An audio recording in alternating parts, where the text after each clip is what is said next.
Hello guys, আসসালামু আলাইকুম। কেমন আছেন সবাই? আশা করি সকলে অনেক ভালো আছেন। আপনারা দেখতে পাচ্ছেন ব্রাহ্মণবাড়িয়া জেলা বাঞ্ছারামপুর উপজেলা ফরদাবাদ গ্রাম রবির বাজার।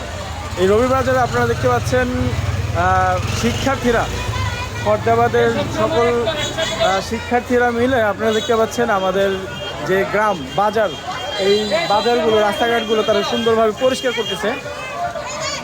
তো আমাদের কাছে পর্যাপ্ত পরিমাণে ঝুড়ি বা বস্তা না থাকে, যেই ময়লা হয়েছে সবগুলো এক জায়গায় মানে তাল করা হচ্ছে আর কি।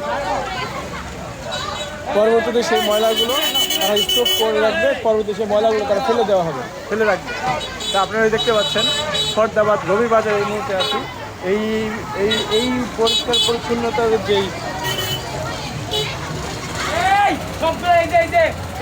কার্যক্রম শুরু হয়েছে আমাদের ফরদাবাদ ডক্টর রোশন আলম কলেজ মাঠ থেকে শুরু হয়েছে। আর ফরদাবাদ ডক্টর রোশন আলম কলেজ মাঠ থেকে শুরু হয়ে এই পর্যন্ত